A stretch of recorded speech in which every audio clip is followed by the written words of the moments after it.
In the Bible, it says, God says, I will take your heart of stone and give you a heart of flesh. I mean, it was like he stuck a finger in that crack in my heart and just broke it open. Welcome to This Is My Story, a podcast of the Memorial Road Church of Christ. I'm your host, Shelley Eisen. Today we talk with Sam Hawkins, a member of the Generations class. Sam is a water chemist that moved to Edmond a couple of years ago. Sam shares about his early life struggle to balance science with faith, his journey to connect with God on a deeper level, and the encounter that finally helped him to do just that. Sam, thanks so much for being here with us. We really appreciate your time. Let's just jump in. Tell us a little bit about your faith journey.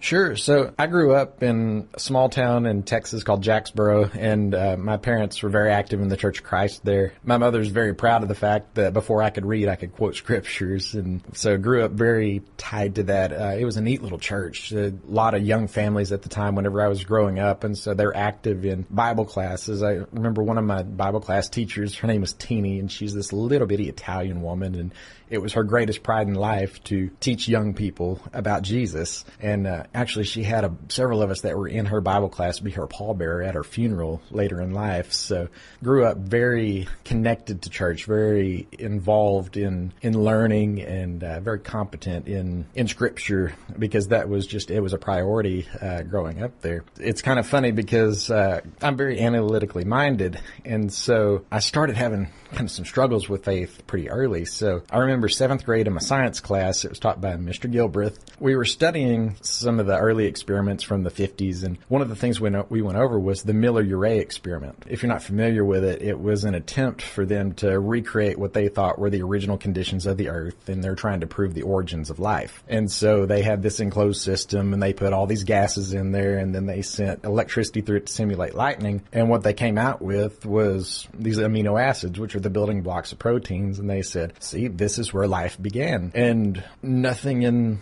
the textbook and nothing that the teacher went over gave any indication that there was anything different to that. And that started putting some seeds of doubt in my head, because I looked at that and it was like, they just showed in a laboratory setting, life could have come without God, without a creator. And nobody told me any different on that. And so for quite a while, I really struggled with that internally. I never told anybody. It was just one of those things in the back of my head. I was like, is this all a thing? Still went to church, still did the youth group thing. I mean, no one ever knew, but there was a part of me that always really kind of struggled with it. I was baptized when I was 16, and fast forward a little bit, went to college at Lubbock Christian University, and ended up double majoring there. I've got a degree in ministry, and then I had a degree in biology as well. And one of the pivotal moments for me as far as my faith journey goes was my senior year of college. I had to take a class on evolution. That class absolutely solidified my faith, my belief in God. It was taught by a guy named Kurt Martin, and he was a mentor to me. He was incredible.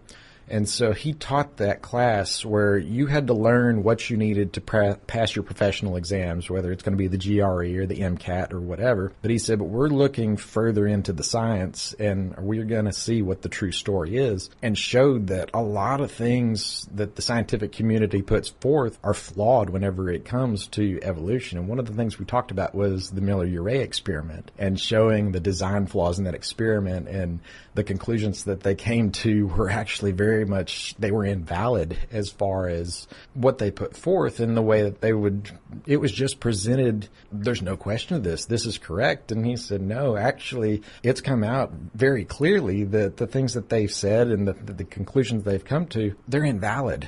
And it was like, wait a minute. So the things that were in the books that we studied, not all that is correct information. And it started to turn and shape my worldview again. And it was like, oh, wait a minute. So there's more to the story than just what we've been taught as far as science goes. And went through a lot of different proofs showing that there is a very, very strong case for intelligent design. Whether you believe in God or not, it shows that the universe it's too perfect in the way that things have come together, in the way that organisms are put together, in the way that geology has been formed. I don't have any question that God's real anymore, largely because of the things that I was taught in that class, and really the having to wrestle and struggle with the analytical side of things. It's like, wow, there is much more of a case for Christ than than not. And for me, it takes a whole lot more faith to believe there's not a God than there is, just based on the way the world is put together. You went on to graduate school. You started noticing, though, that your relationship with God seemed different than those around you. Tell me about that.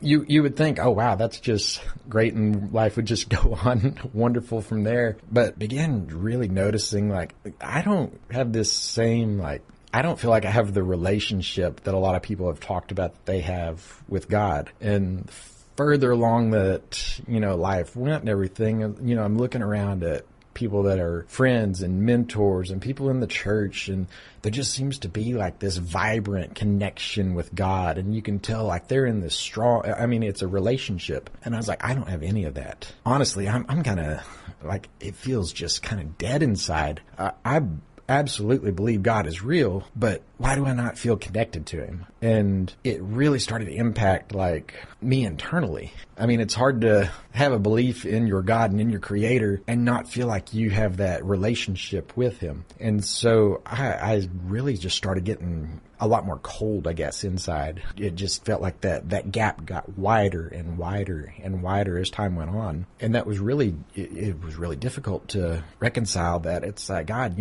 I read throughout the Bible how you're this God of love and you're this God that wants a relationship with us. And where are you? Why do I not, why can I not feel you in my life?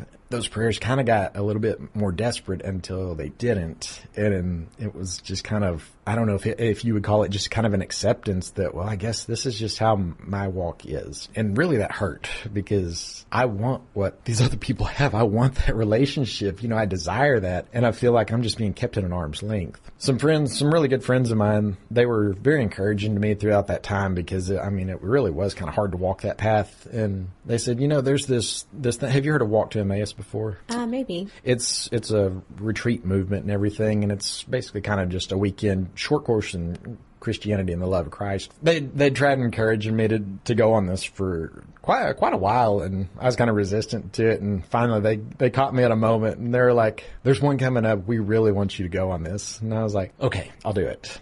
They're like, "Oh, it's so great. You're surrounded by love and God is just all over this thing and it's amazing and you're going to love it." I was like, "All right, well, I will give it the college try. Let's do it." So went there, and basically through the whole weekend, I was, just kind of waiting, and I kind of had this expectation that, okay, God, I feel, you've had these people encouraging me to show up to this thing. So here I am. What do you got? I'm here. Let's meet. And so Thursday goes by and Friday goes by and then Saturday comes and goes, and Saturday night I'm just sitting there and I'm just kind of dead inside. So I was like, Lord, like, I feel like you really, from the way that people encouraged me to come to this, and multiple different people from that were unconnected with each other tried to, all encouraged me to come and everything, and there's still nothing. Like, I'm done. I didn't really have the courage to say it at the time, but in my mind it was kind of like almost a whatever. I'm done with this. The one-way relationship, I'm wore out, I'm tired, I'm hurt, and I just don't really want to do this right now. I don't know that I want to do this anymore, kind of thing. I know God's real in my head, but I can't do this anymore with nothing. Went to bed that night just really broken and empty. So the next morning, it's the last day of, there's speakers that come up and talk, and there was one guy that got up there and spoke and had that little voice in the back of my head. It's like, you should go talk to him.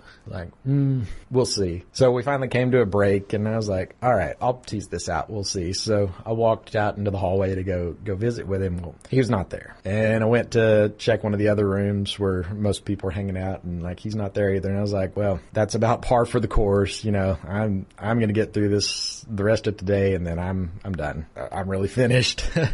Turned around and walked through the hallway, and he walks out a side door and goes, "Hey, how's it going, man?"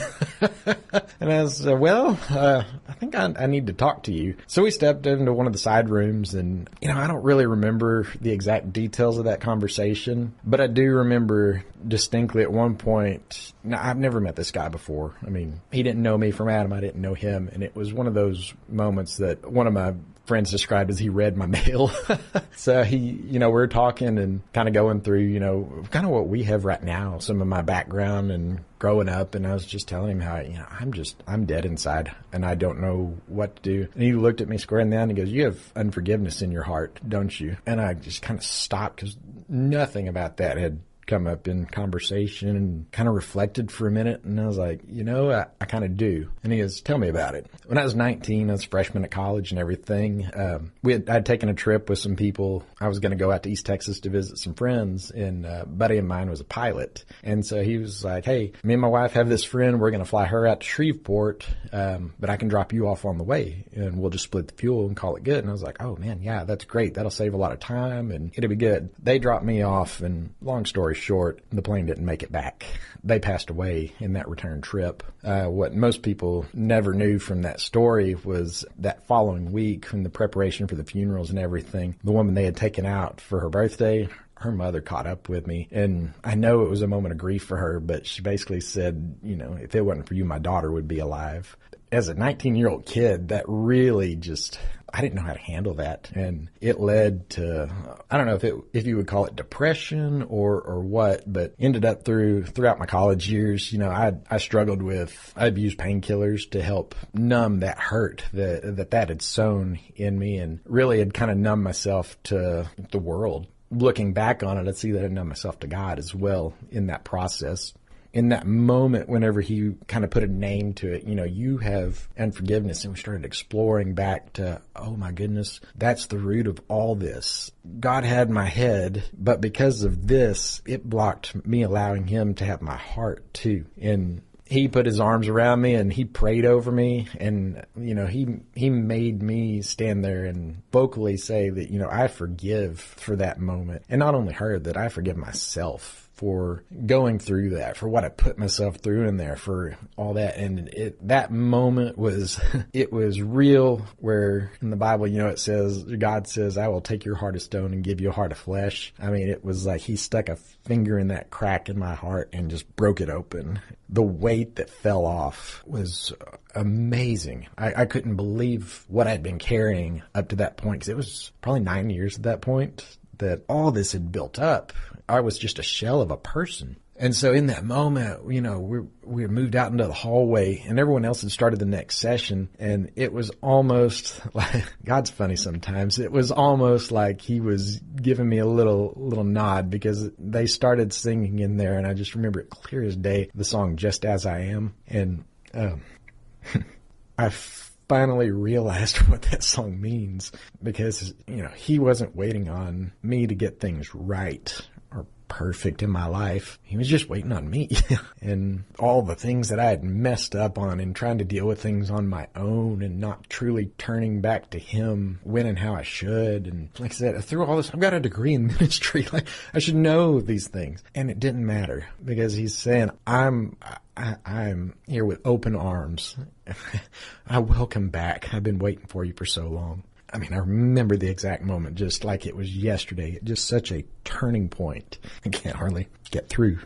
That's such a powerful story. I'm so glad that you had that experience. In fact, what he did for you, I would say that is such a gift to help you know that it's not your fault.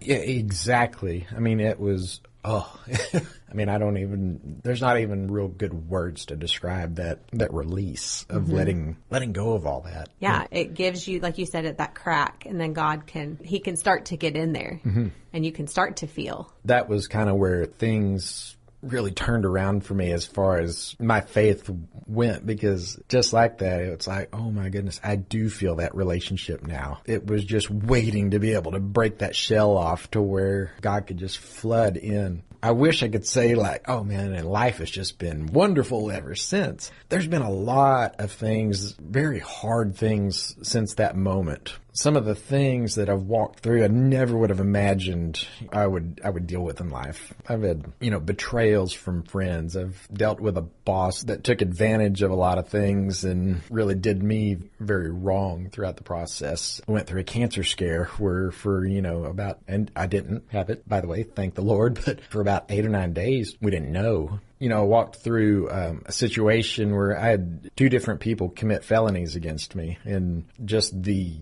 fallout from that. If you've ever been through a situation where someone has truly done evil towards you, I mean, it really does a number on you.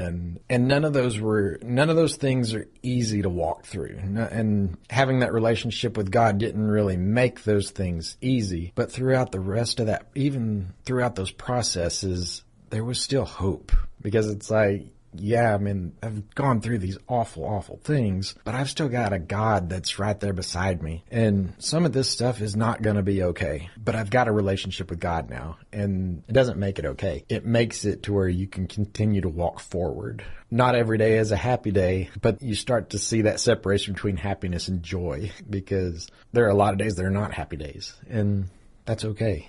Yeah, dig there a little for me. Sure. So the difference in happiness and joy, I think that is a profound thing for some people to come to realize, that those don't have to be the same thing. Yeah, I feel like we're almost programmed, especially in the United States, it's the pursuit of happiness. That's a horrible way to live life, because happiness is so fleeting. You can be happy that you got a new car, but you can pull out of that lot and someone can smash into it, and all of a sudden that is gone. Happiness is an emotion, and emotions are very fleeting, whereas joy is a state of being. Joy is knowing that regardless of what happens, I'm secure with Christ. He's with me and I'm with him. I can have the worst day in the world, and that happiness is gone. It can be gone for a long time, but there's still joy in knowing that I'm walking with Christ. That no matter what happens, people can't take that relationship away. They can't take away, the gift that he's given me. I mean, he gave himself for me. On my worst day, he still wants me. There's nothing comparable to that in this world. I want to back up just a little bit. Sure. In those years where you felt